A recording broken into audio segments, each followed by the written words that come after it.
Welcome to Among the Few. For those who won't settle for the wide path, this is your place. We're so glad you're here. We are back with our husbands today. Hey. If you listened to episode 11, you got to hear a little bit of our story because, you know, this is really about the journey of who we are. We're introducing you to ourselves in this first season, just kind of letting you get to know us. And so we're really excited for you guys just to hear from our husbands. But as we said before, thank you guys so much for just the way that you're getting involved. I was looking at the reviews this morning. You're reviewing us on Spotify, Apple Music. Thank you.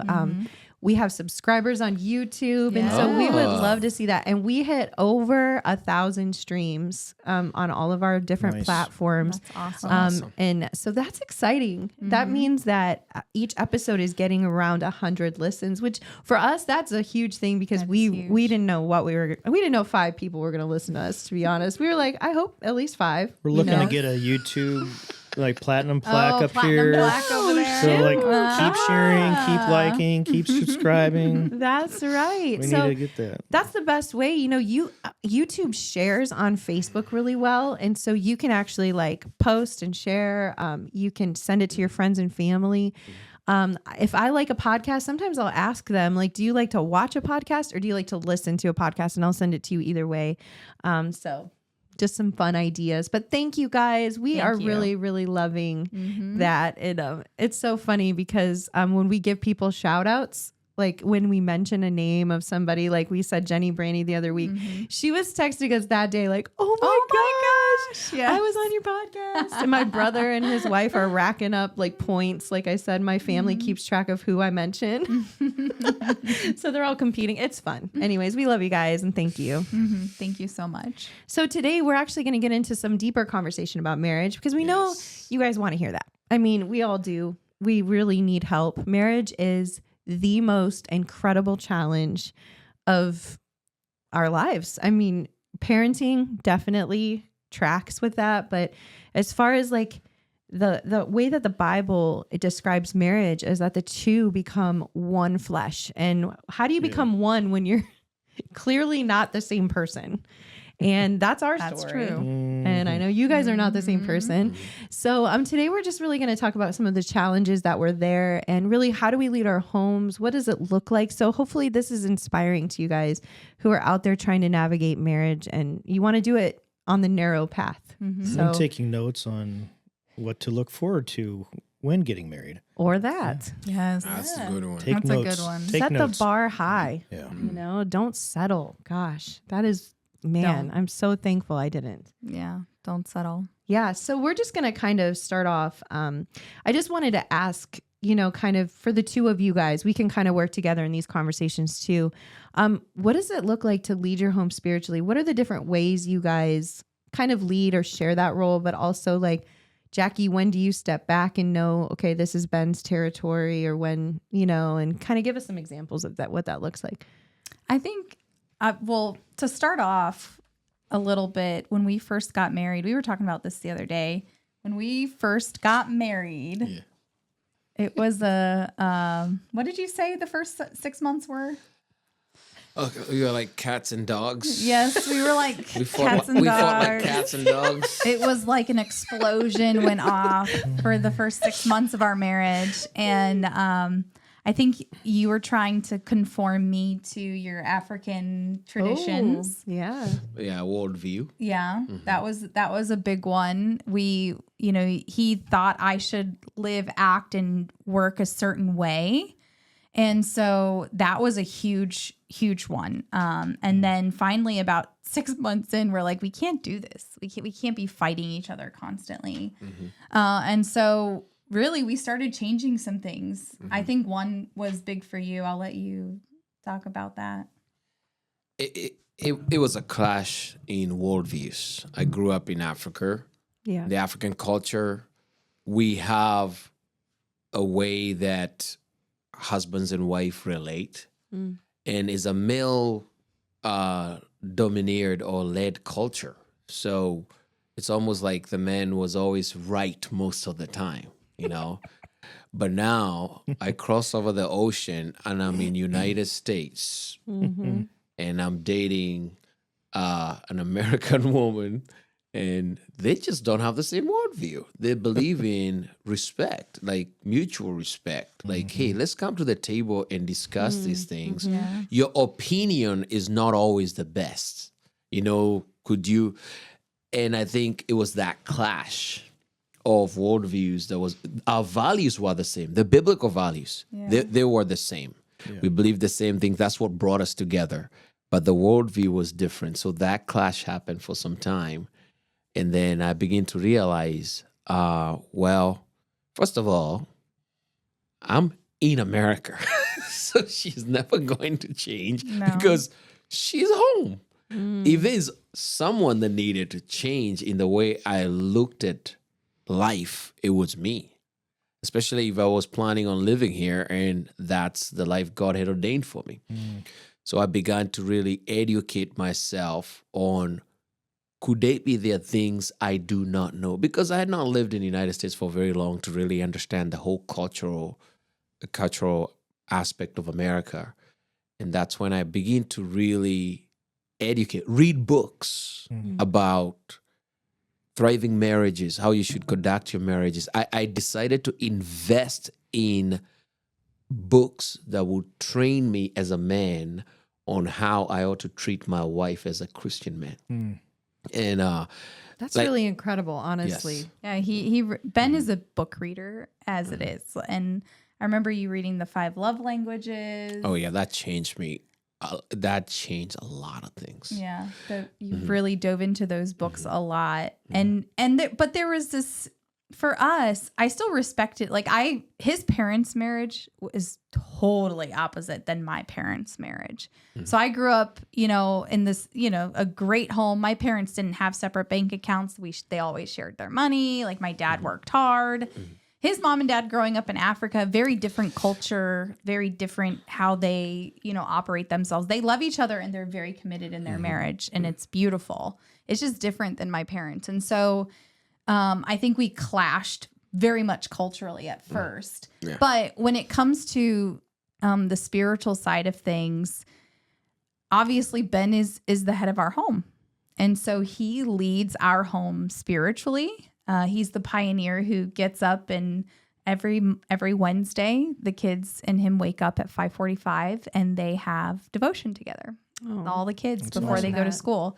They picked that time. They pick the time. I did not make them. They asked, you give me one, you discuss it and give me one time that you want to meet once a love week. that. And they picked that time and they've been faithful to it. And I think it's awesome because I'm not part of that Bible study. It's Daddy and the kids. Oh. And so I think it makes a really special moment for them together. When it comes to spiritual leadership in our home, Ben and I mean, we're really strong individuals.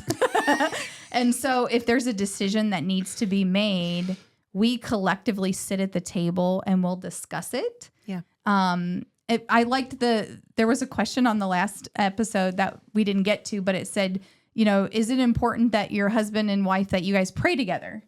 Ben and I never pray together. We never really sit down and pray, but we talk all the time, and we talk about things that eventually we're in agreement with. And then we go separately and pray in our prayer times about the things that we discussed. So we're very much in unity together about things. And we bring it to the table. We talk about a lot of things. When it comes to major spiritual decisions, Ben always trumps me because I know he's the leader of the home. Do you have anything you want to say about that? Like when it comes to Yes. hard decisions? Yeah. At the end of the day, from a biblical perspective, God did tell the man to lead, and you got to step up to the plate. There are 2 scenarios I'm going to give you biblically. Although Eve is the one who ate the fruit and took it to Adam, when it was time to hold both of them accountable, God came to Adam. Why? He was the leader. Even if you go to Ahab and Jezebel was acting out, killing prophets and all that. But when God came to town or sent a prophet, guess who they would talk to? Ahab. Because he was the one that was supposed to be taking authority or having some the leadership authority over his wife to question the things that he was doing, but he was not doing it. So even God judged the line of Ahab because that was the man. Right. So you find that biblically and from that perspective, I have to take on the responsibility of leadership from that angle, and also to listen very clearly to what is coming from Jackie, because she hears God, I hear God. She may hear God more clearly on certain issues than I do. Yeah. And so we have to bring that, but I have to facilitate that. And at the end of the day, sometimes she will look at me and says, honey, you got to make a decision here. And at that point, I am not, there's one thing, indecision is a decision. Indecisiveness is not good at all in any form of leadership, especially when you're leading your home. So I'd rather make a wrong decision because I can correct it later, but I have to make a decision. So Yeah. But I don't ever feel like you're pounding me with the hammer. Like you definitely, before there is a final decision made, we've had a really good conversation about it. And we've almost come to an agreement. Like, hey, this is how I see it. This is how I see it. Where do we want to land? So it's never just a one-sided thing. But as far as spearheading, like if the decision is made and there needs to be action, he's always the first one to take the step of action.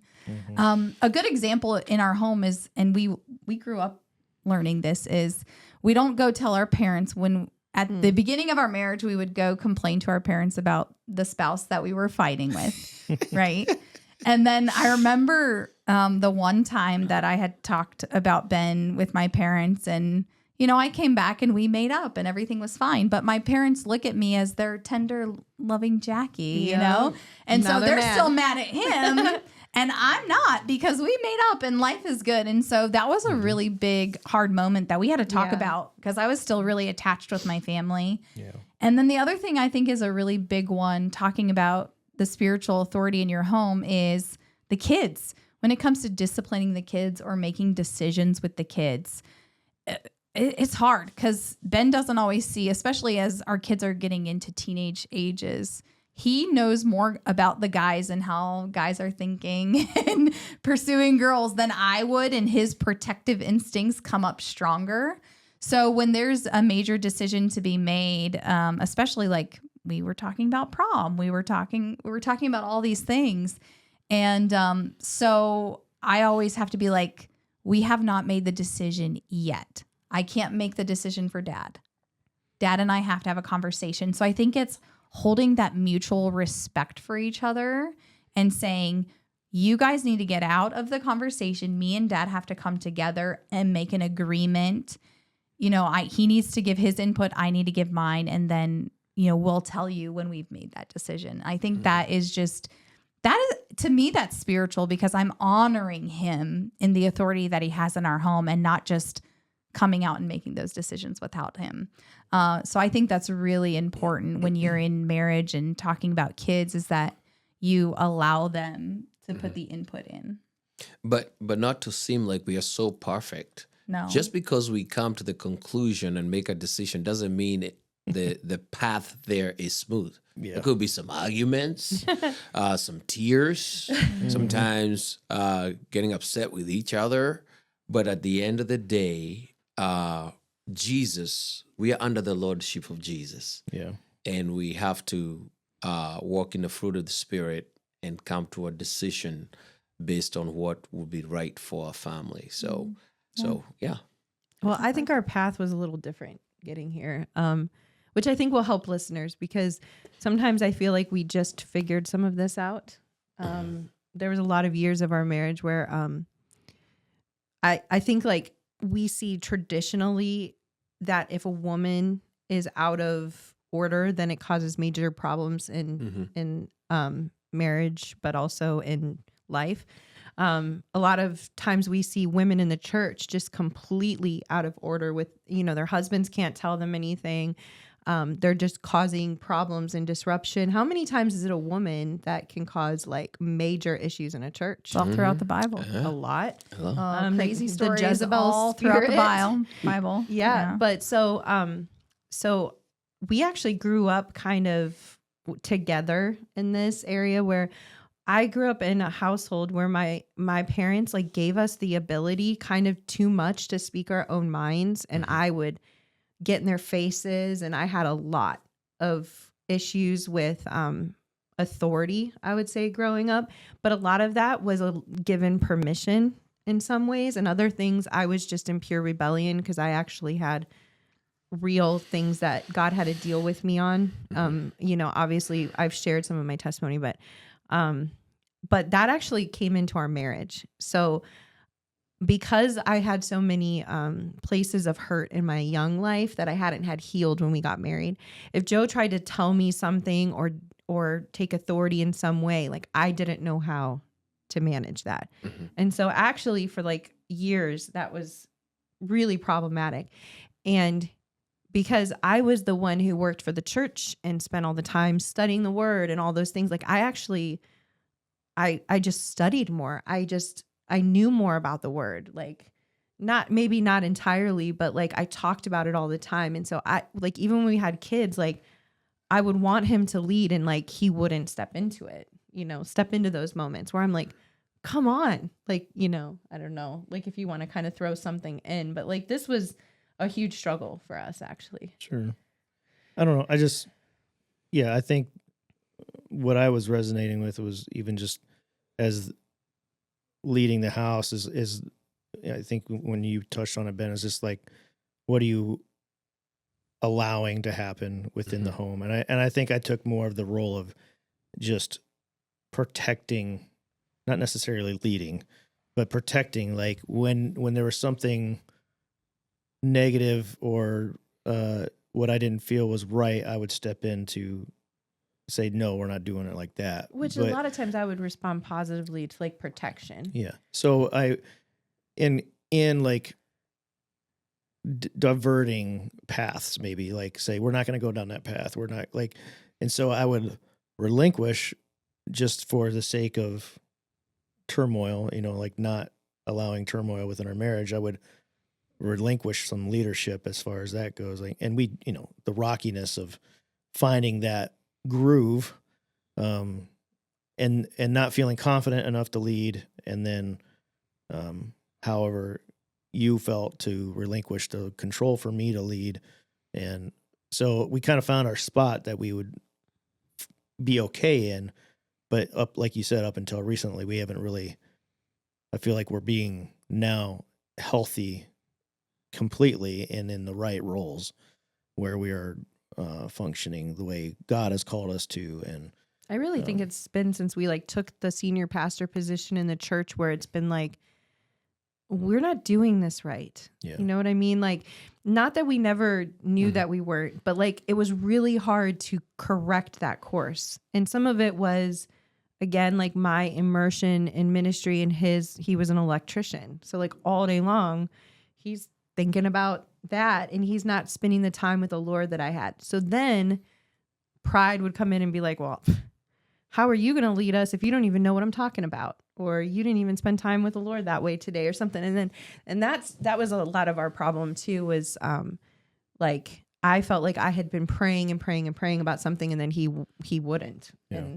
And the shift has been really that he knew he had to grow, Right. and I had to sit down. Well, I think that's, I had to sit back. And I think that is like a Christianese mindset in a sense, because God didn't tell or relay the image of what a husband and wife look like based on spirituality. He just placed it in the sense of you are to lead your house. And the assumption is the spirituality is there, but it's more of just how the dynamics of each person like plays into it. And so you thought you were more spiritually fit to lead our house, and you probably were in one aspect, but even then it still didn't work because that's not the way God designed it to be. It wasn't working. And it's not even giving me the opportunity to rise to that challenge, because I mean, how many times have we seen this even very recently with people that ladies think they're way more spiritually minded than their husband is because they can they can put in the time, or they have a more passion for it, or whatever, and their husbands are being just plowed over because they think they have the right to, because they're more spiritually mature.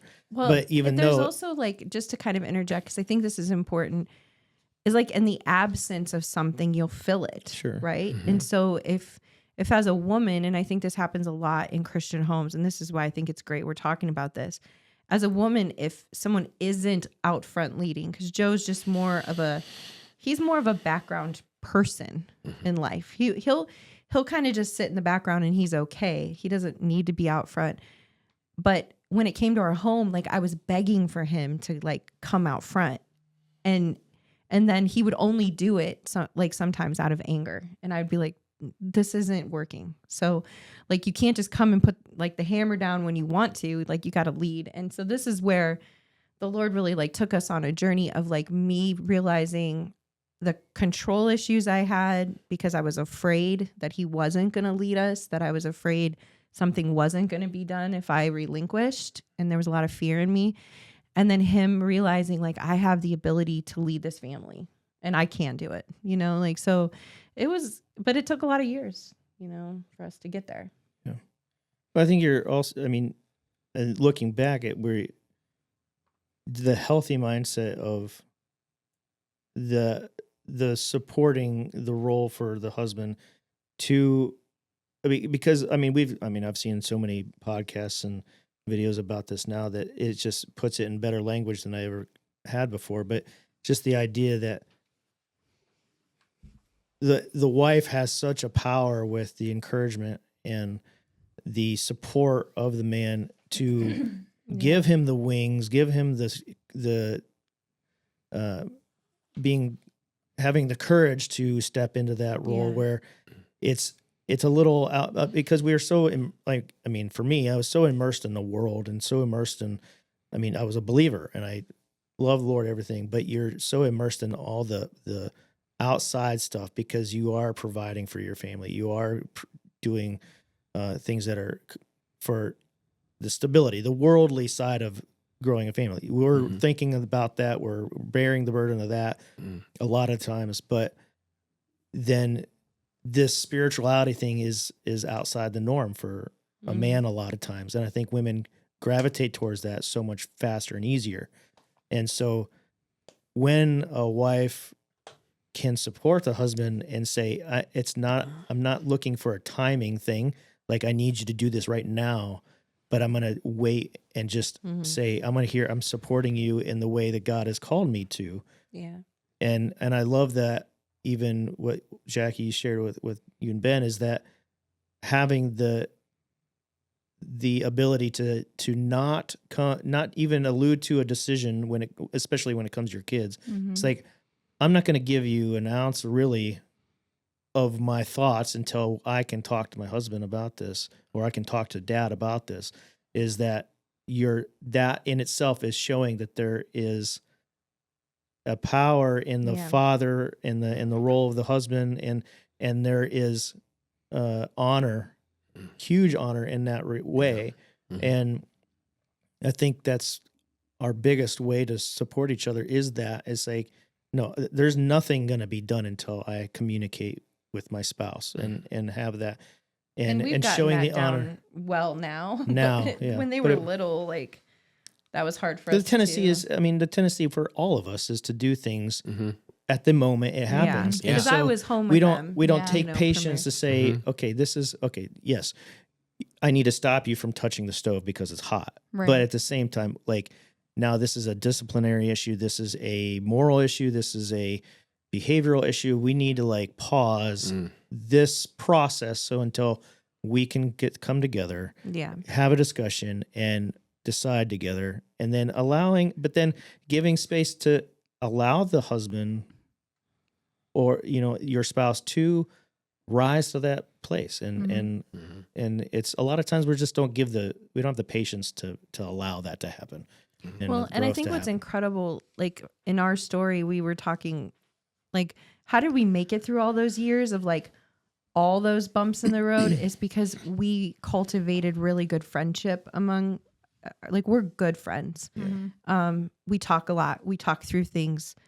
We cry a lot. We build the bridges and the conversations, and You and cry a lot. I cry a lot. I cry a lot. But the thing that we worked at was like, we know we're getting this wrong, but like at the same time, how do we get it right? And I think that was always the cry of our hearts. Like, we're getting it wrong, but we want to get it right. And I think, like, in a marriage, one of the most important things you can have is that mentality. Like, we might be getting this wrong, but we will eventually get this right. So we're going to keep working. We're going to keep talking. We're going to keep reading books. We're going to keep, learning. And we have, I think that's one of probably the biggest stages of our lives right now, is like being pastors now for the last 9 years. Like, we've come into a learning season more than anything, where we have time to focus on how do we grow as people? How do we grow in our knowledge of the Lord? So like that's increased so much, and also just like the desire to figure I know it out. in our relationship, obviously Ben is similar to Lindsay in the fact that Ben is always in pursuit of the Lord, and he'll dive deep into studies and he'll take classes. I am not that intense. And I think we had clashing moments when, he's on this spiritual high and he's got these revelations and he wants to share them. Well, I just birthed a baby and I had a C-section. And do you think the last thing I want to do is sit here and listen to your revelation? No, I want you to go start a hot bath. Yeah. And I want you to go change a diaper. So I think in our ways, like, we've had some arguments about that fact. Like, he wants to do these. I mean, that's what he enjoys. And he likes to read books. He likes to take those times away and do studies and things like that. Fighting over, no, you can't take that class right now because like it's more important for you to focus on the home. We have different things. So, I mean, we do clash on that, where I have a spiritual low season. And you can see this. Like, I'm just in the thick of being a mom and making it to practice and doing choir and making sure dinner's on the table. So I'm not on the same high as he is. Yeah. And so we've had clashes in those seasons where it's like it was hard for us to connect. And then it'll loop back around where he'll be like, okay, I know I need to just calm for a minute. I need to get on your level, because right now she doesn't need that part of Ben. She needs the love language of acts of service. And he knows this really well, is that, you know what, I need to activate this more and get on the same level. And that has been a learning challenge, because it still happens today. There are times where he's like, Jackie, I'm on this, and he just wants to spit out all these things. And I'm like, I just don't have the grid for this right now. So imagine if your roles were reversed, but you're supposed to be leading the house. And so this was our challenge. It's like me and Jesus I'm reading books constantly. I mean, my book collection is hundreds of books that I've read. He probably has read 3. I mean, like leadership, maybe 10, that, but not many. But like his I'm not trying to like knock you, but like his desire to do that is so much smaller. Now, when he reads something, he'll be like me. He'll be like, oh my gosh, like this was so good. And so I'm like, yeah, do it some more. Let's keep this conversation going. So this was our real big challenge, was like the roles reversed. It's me who's like excited about everything, and it's him who's working. Like when we were in Colorado, he would leave, what time? 5 a.m. Yeah. And you would get home at 5. Yeah. And that's a lot of time that you're in work mode. And so then he'd come home and the children are just so excited to see him. I'm excited to see him. And I'm talking 1 million miles an hour. And he's like, can I just sit in the bathroom for 20 minutes and have some quiet time? Showers were longer. Bathroom breaks were longer. Yeah. So it's a real reality to find, especially in life when seasons are changing, kids and growth and all of these things. Like the one thing that I constantly live with through the perspective of, marriage is a dying of two wills, and how can I serve that person? Because I love them so much. And believe me, as much as you love them, you can also not like them very much, and you don't want to serve them. But when you're in marriage, you constantly have to die to self and say, I love this person. How can I serve them? Yeah. Well, and that I think was a huge shift, because when you're 23 and you're getting married, I don't think that was my, like, I always tell the story of, like, you know, when you're first a wife, like, he walks in the door and you have dinner on the table and you're just trying to show, like, you can do this stuff, right? Like, you're just trying to be like, I can be a wife or I can be a husband or whatever you're in.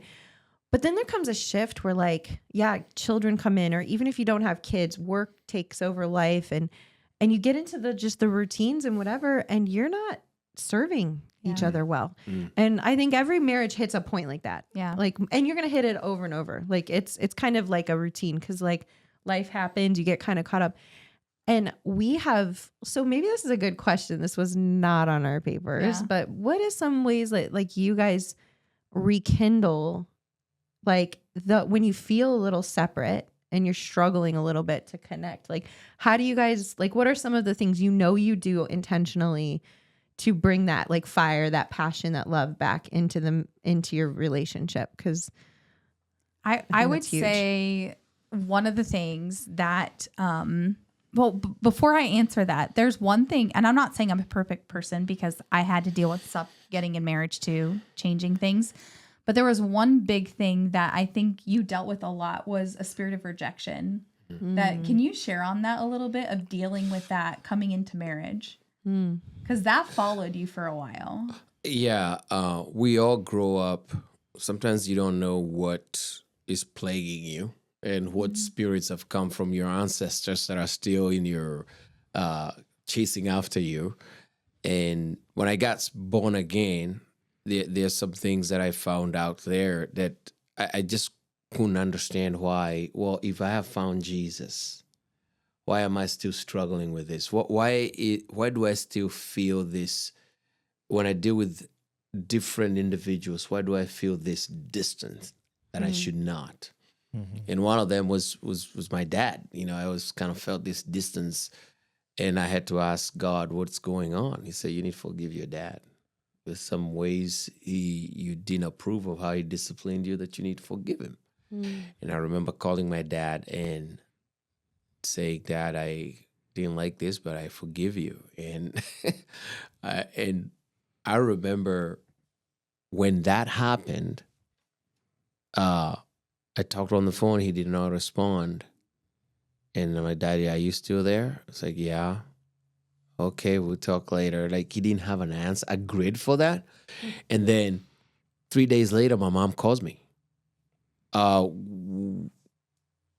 did you tell your dad? I'm like, what? Well, we just talked, you know. Well, why are you asking? He has not said a thing in 3 days. I think it hit him so hard. So I believe out of that, but I felt so free that I love my dad, and I had forgiven him, and that unforgiveness was not there. But because of that, there was this root of rejection that had developed over time. And I needed that to be broken off of me, to where I can be able now to, and I remember, thank God, because he brings these revelations as you're studying and digging into the word and all that. I came into this and finally figured out what was wrong with me. I went and shut myself in this room.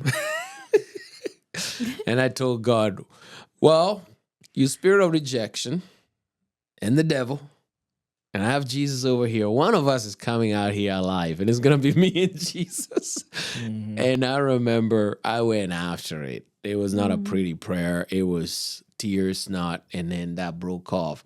When that broke off, the way I knew about it is from there on, there was a freedom there where I did not feel like I needed to prove myself to anybody to be accepted or to perform in a certain way. Like, I freely could love or reject people or things freely. But there was this rejection that followed him. And I had never been rejected in my life. Yeah. Like, I was always the vice president of my class. I was always,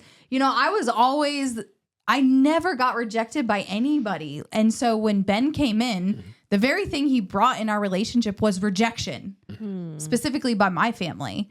And so it was like rejection hit us hard. And even like rejected when he came to the United States. I mean, it was just a whole track record of rejection. Did that like translate in how he thought you would reject him? I think a lot of the way that he responded to me at first was almost like a fear that I was going to leave, or like he would get really defensive about that. And so that rejection issue was a big thing. And that when he got delivered and really went through that journey of dealing with that rejection was huge. How many years ago was that?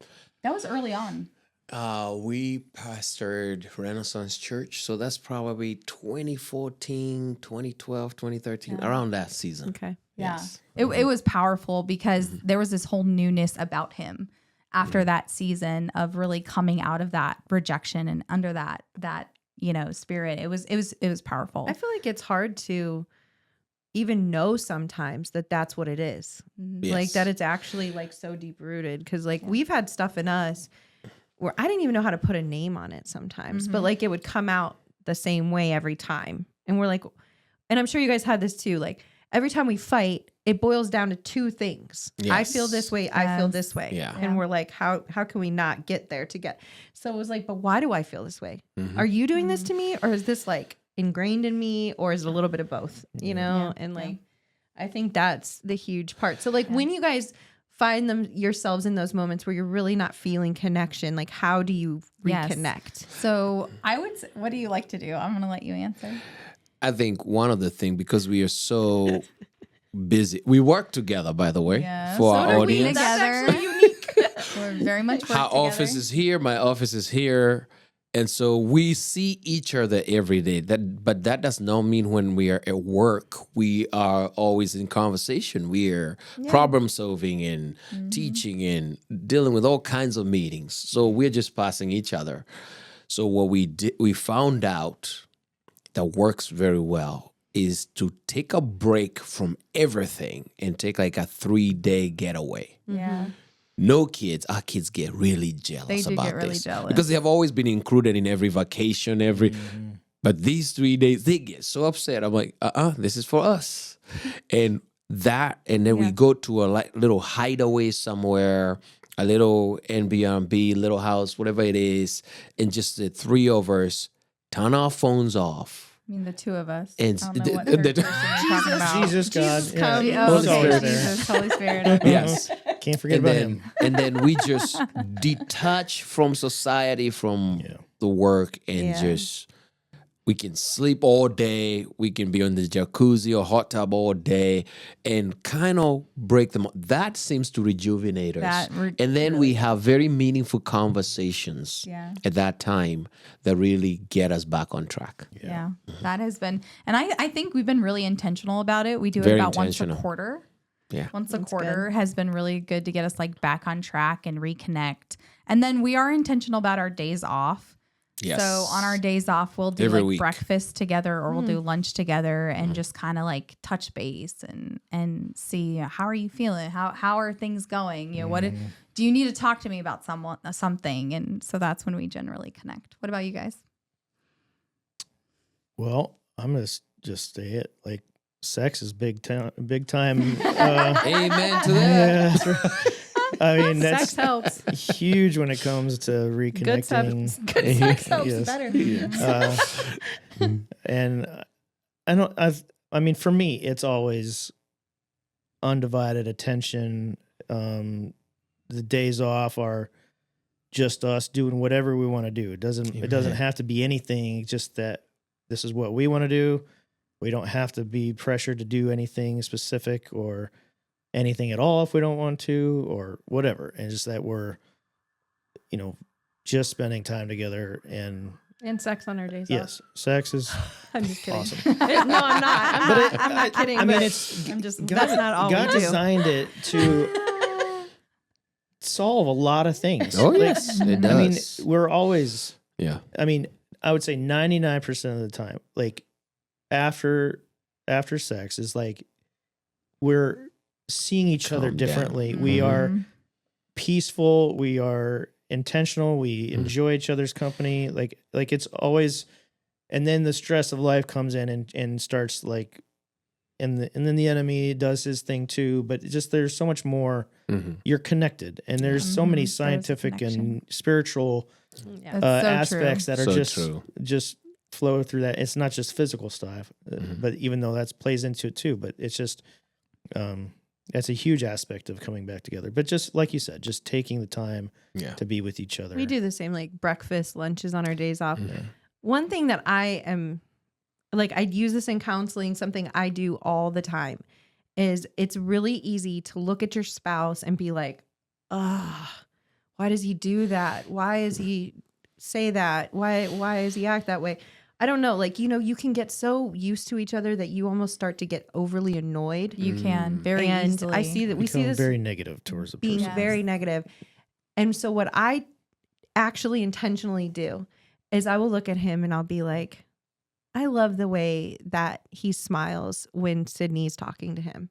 Or I love the fact that, he'll sit there and, do this weird little thing that he does with his toes, or like strange things like that. I actually make myself pay attention to the details of him.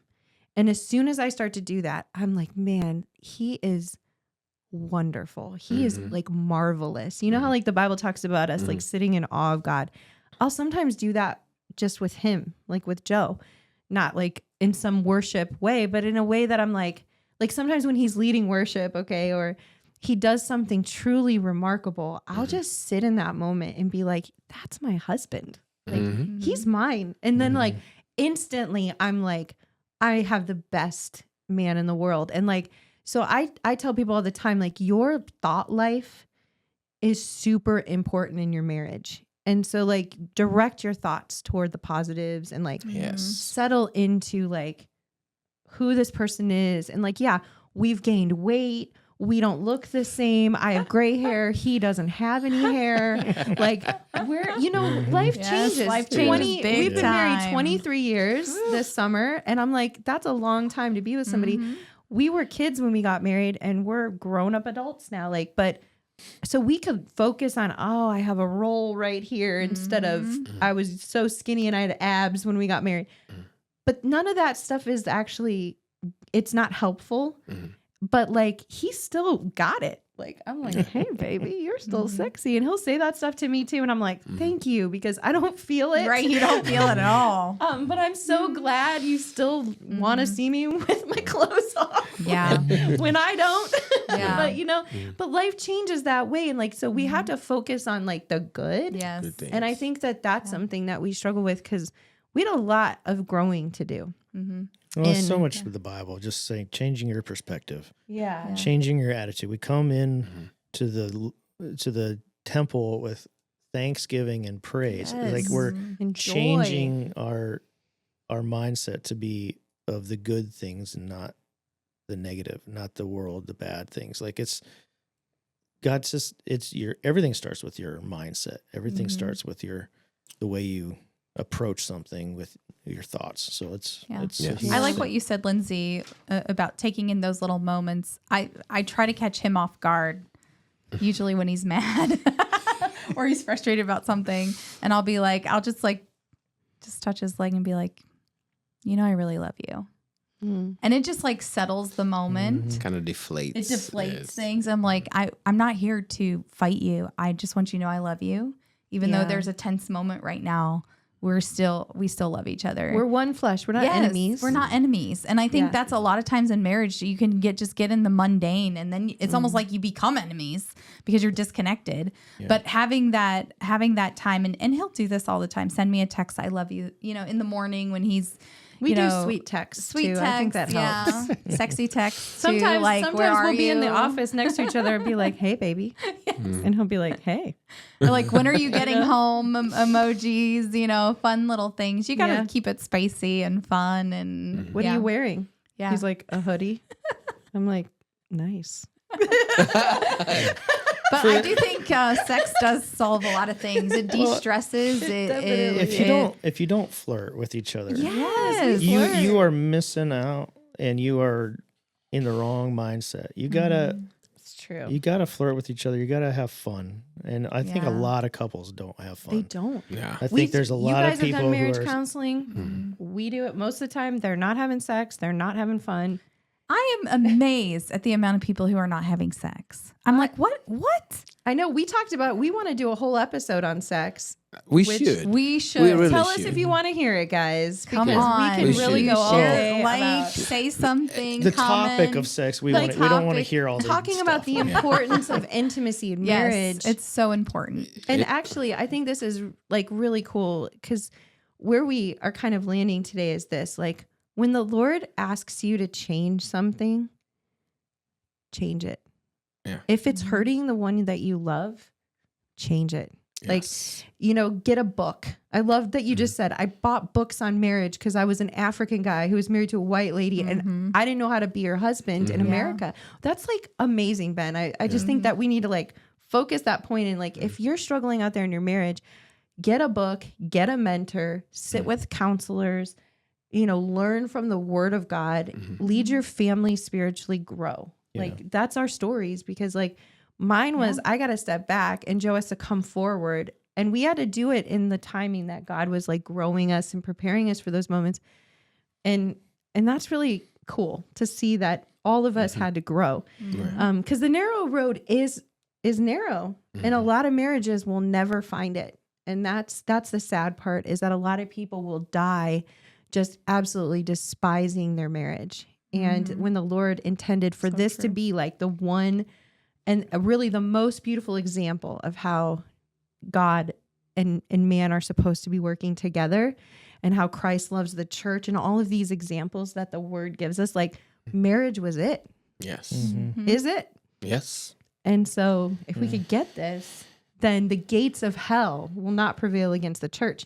Amen. Unfortunately, we don't have enough strong marriages, you know, emulating this. So I think it's been really fun to talk about this with you guys today. Yes. And Yes. love you fun. guys, respect like everything that you guys brought to the table today. And Yeah. it's cool.